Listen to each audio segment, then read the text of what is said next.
Halo adik-adik, jumpa lagi bersama saya masih di sini di channel Kunci Jawaban. Pada video kali ini kita akan membahas buku Bu Petik Jilid 4i dengan judul tema Kayanya Negeriku. Tapi sebelum kita mulai, saya ucapkan terima kasih kepada adik-adik yang sudah subscribe channel ini atas dukungannya. Dan terima kasih juga kepada adik-adik yang selalu menonton iklan-iklannya tanpa di-skip. Semoga kalian sukses dalam belajarnya. Dan untuk melihat video sebelum dan sesudahnya silahkan cek di kolom deskripsi ya adik-adik ya. Jangan lupa juga ikuti Instagram saya di @kurniawan813. Untuk mempersingkat waktu adik-adik langsung saja dibuka buku Bu Petik 4i-nya yaitu di halaman 17. Di halaman 16. Di halaman 16 ini ada muatan bahasa Indonesia latihan. Nomor 1, apa yang kamu ketahui tentang wawancara? Jelaskan jawabnya. Kegiatan tanya jawab antara penanya dan pemberi informasi untuk memperoleh informasi tentang suatu hal. Nomor 2, buatlah daftar pertanyaan wawancara mengenai pemanfaatan sumber energi seperti pada gambar. Gunakan kata-kata tanya adik Simba. Adik Simba itu apa, di mana, siapa, bagaimana. Dalam pertanyaan yang kamu buat, tulislah daftar pertanyaan dalam tabel berikut. Nomor 1, apa sumber daya alam yang dimanfaatkan pada gambar. 2, apa jenis kenampakan alam yang dihasilkan sumber energi tersebut. 3, apa kelebihan pemanfaatan sumber energi tersebut. 4, apa kelemahan pemanfaatan sumber energi tersebut. 5, bagaimana proses pemanfaatan sumber energi tersebut. Dan yang terakhir, bagaimana wujud pemanfaatan sumber energi tersebut. Nomor 3, bacalah wawancara yang dilakukan Intan dengan Bapak Wayan selaku ketua RT di daerah tempat tinggalnya. Setelah itu, pertanyaan yang A, apa informasi yang kamu temukan dalam wawancara tersebut? Jawabnya pemanfaatan sumber energi dari sampah. B, tentukan tokoh yang berperan sebagai penanya dan narasumber. Jelaskan identitas narasumber secara detail. Penanya adalah Intan, narasumbernya adalah Pak Wayan, dan Pak Wayan merupakan ketua RT.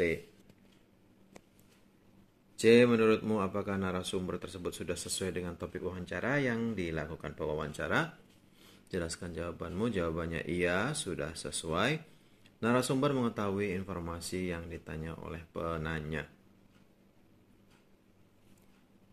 Yang D, menurutmu apakah jawaban dari narasumber sudah cukup informatif? Jelaskan jawabanmu. Jawabannya adalah ya, cukup informatif karena berisi informasi sesuai topik wawancara.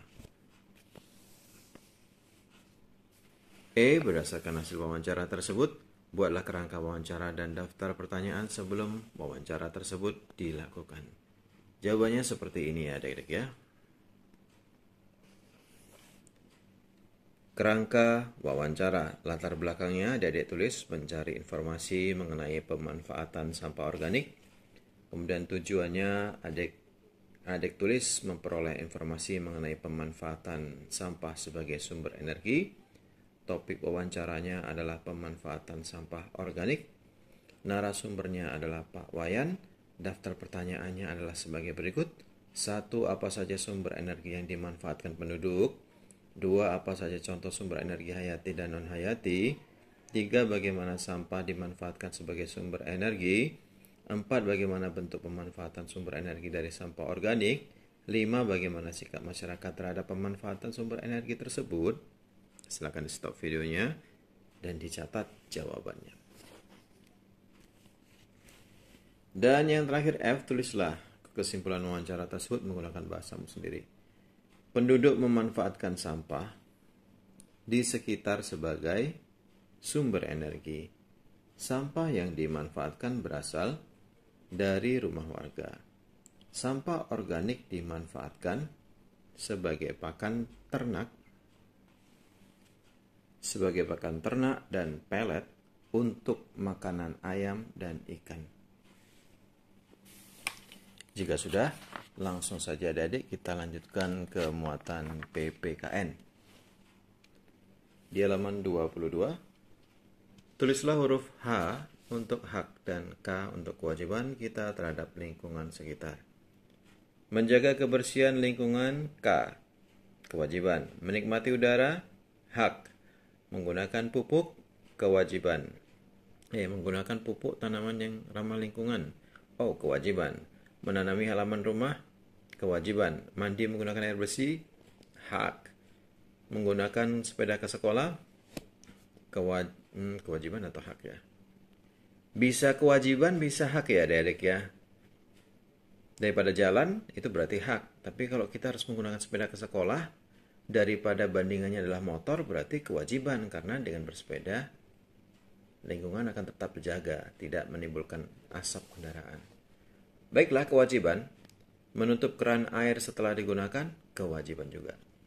Nomor 2, amatilah lingkungan pada gambar-gambar berikut. Jelaskan hak dan kewajiban kita jika tinggal atau berada di lingkungan sesuai gambar tersebut. Hak kita adalah menikmati lingkungan sekitar air terjun yang sejuk, sedangkan kewajiban kita adalah tidak membuang sampah sembarangan. B, hak kita adalah memperoleh tempat tinggal yang bersih, dan kewajiban kita adalah tidak membuang sampah ke sungai. Nomor 3, jelaskan hak yang dimiliki setelah melaksanakan kewajiban berikut. A, menanami pinggir jalan perumahan dengan tanaman-tanaman hias. Hak setelah melaksanakan kewajiban tersebut adalah memperoleh lingkungan yang asri. B, menikmati udara siang yang sejuk di sekolah. Kewajiban sebelum mendapatkan hak tersebut adalah rajin membersihkan lingkungan sekolah. Nomor 4, apa pendapatmu terhadap pernyataan-pernyataan berikut? Jelaskan alasanmu. A, memasang lampu hemat energi di seluruh rumah. Jawabannya adalah A, setuju. Alasannya adalah karena untuk menghemat penggunaan listrik. B, membuang sampah ke sungai di dekat rumah. Jawabannya adalah tidak setuju. Alasannya karena dapat membuat aliran sungai tersumbat. C, petani membuang teras ring di lahan miring untuk mencegah tanah longsor. Jawabannya adalah setuju. Alasannya karena untuk mencegah tanah longsor. Nomor 5, A, apa hak yang dimiliki oleh warga masyarakat yang tinggal di dekat dengan hutan terhadap lingkungannya? Jawabannya adalah memanfaatkan hutan sebagai lahan pertanian. B, apa kewajiban yang mereka miliki terhadap lingkungan untuk memperoleh hak tersebut? Jawabnya melakukan tebang pilih, melakukan reboisasi hutan. C, apa yang akan terjadi jika mereka tidak melaksanakan hak dan kewajiban mereka terhadap lingkungan secara seimbang? Ya, jawabnya wilayah hutan akan mengalami kerusakan, hilangnya habitat hewan. Jika sudah, kita lanjutkan ke muatan SBDP, yaitu halaman 25. Nomor 1, tempo dan nada merupakan unsur-unsur penting dalam sebuah lagu. A, apa yang kamu ketahui tentang tempo dan nada? Tempo adalah cepat lambatnya lagu yang dinyanyikan. Nada adalah tinggi rendah bunyi yang beraturan. B, apa fungsi tempo dan nada pada sebuah lagu? Membuat lagu yang dinyanyikan akan terdengar indah. C, mengapa kita harus memperhatikan tempo dan nada saat bernyanyi? Agar lagu yang dinyanyikan indah didengar. Nomor 2, tulislah arti tempo berikut. Allegro artinya cepat, andante sedang agak lambat, moderato sedang agak cepat, vivace cepat, largo lambat, presto sangat cepat, adagio lambat dan santai. 3, perhatikan potongan lirik lagu berikut. Tulislah tanda tempo lagu, tentukan dan jelaskan tinggi rendah nada yang terdapat pada lagu. Kamu dapat melingkari not angka yang menunjukkan tinggi rendah nada. Kurang lebih jawabannya sudah dilingkari di sini adik-adik ya. Yang ini dilingkari. Nomor 6 ini dilingkari, angka 11166 juga dilingkari. Sama ini satu lagi, nomor 6 dilingkari. Silakan ada lingkari seperti yang di buku yang tertera di layar adik-adik. Kalau sudah, kita lanjutkan ke halaman 26. A, nama tempo adalah Canzon Brio. B, arti tempo adalah lagu yang dinyanyikan dengan penuh semangat. tinggi rendah nada pada lagu? Jawabannya yang tadi ini ya, Dede ya. Ini tinggi rendah nada lagunya. Nah, Dede silakan lingkari sesuai dengan yang kami lingkari. Oke, Dede, kalau sudah kita ada lagi nggak muatannya? Sepertinya tidak ada lagi ya, Dede ya. Baiklah, Dede, sampai di situ dulu perjumpaan kita pada video kali ini. Semoga video ini bermanfaat untuk kalian semuanya. Jangan lupa diulang-ulang lagi pelajarannya agar kalian semakin paham. Bagi yang sudah subscribe, terima kasih. Bagi yang belum, silahkan di-subscribe. Jangan lupa di-like dan di-komen dengan sopan. Dan di-share kepada teman-temannya agar mereka juga terbantu dalam mengerjakan soal-soal yang ada di buku petik 4i tema kayanya negeriku. Mohon maaf dengan segala kekurangannya. Terima kasih dan sampai jumpa.